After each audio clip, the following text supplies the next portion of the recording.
Quipu, the ancient computer of Inca Civilization. The Incas did not have a written language, nonetheless they adopted a unique system of recording information from their predecessors. This ancient operating system called quipus. They were like early computers or early counting machines. Quipus were a system of knotted strings that stored data and communicated information. Cultures across the ancient Andean world used this system for thousands of years.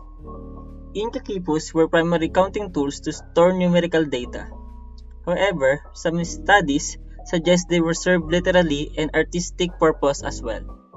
As mentioned, quipus stored inventory data of various resources in the community or region by using a decimal system represented by district branchings or type of knots. They were also able to record census information, accounting data, military and ritual organization, calendar details, tax information, and much more. The Inca Civilization created roads and rope bridges to connect their empire. Inca engineers built their roads across plains, deserts, rivers, ravines, and mountain passes up to 15,000 feet high.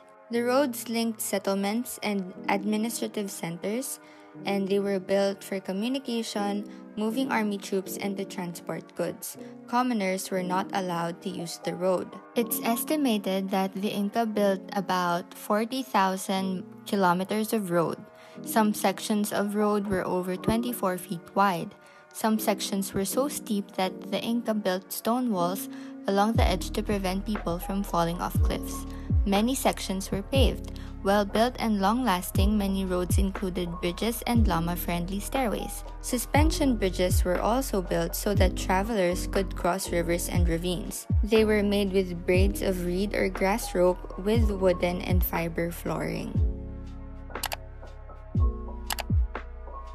Inca brain surgery. Inca surgeons in ancient Peru commonly and successfully removed small portions of patients' skulls to treat head injuries. The surgical procedure, known as trepanation, or the act of drilling, cutting, or scraping a hole in the skull for medical reasons, was most often performed on adult men, likely to treat injuries suffered during combat.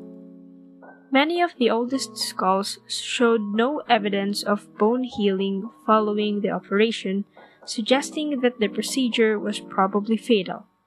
But by the 14,000s, survival rates approached 90%, and infection levels were very low.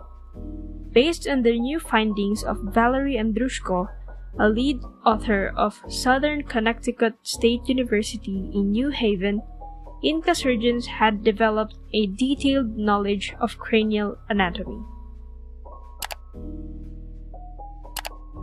The coca leaf is a plant native to South America, especially in the subtropical regions of the Andes mountain range. Its scientific name is Erythroxylum coca, and it measures approximately 2.5 meters high.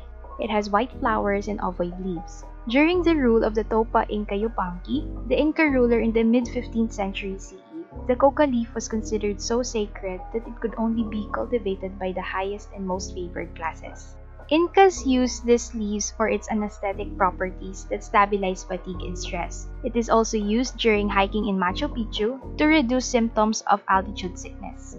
In Cusco, formerly a capital of Inca Empire, farmers, miners, ranchers, and other people consume coca leaf. This helps reduce the feeling of tiredness and hunger, in addition to providing them with strength and endurance, helping them withstand long hours of heavy work. Freeze-drying food. The Peruvian Incas were the first people to develop freeze-drying techniques on 13th century. They developed innovative natural methods of drying potatoes, maize, and other foods that are still used today. They leave potatoes under a cloth overnight, taking advantage of the weather. The next day, the Incas would return to trample over the potatoes to squeeze out any excess moisture. This process was repeated several times until they had manufactured freeze-dried potato called chuño. It made food easier to carry because it was lighter. It also made it last longer. When prepared properly, chuño could last several years before going bad. In a society that was dependent on agriculture, this was a literal lifesaver in the event of a crop failure, and good news for troops who would be eating the stuff often. The process actually improved the taste of some strains of potato.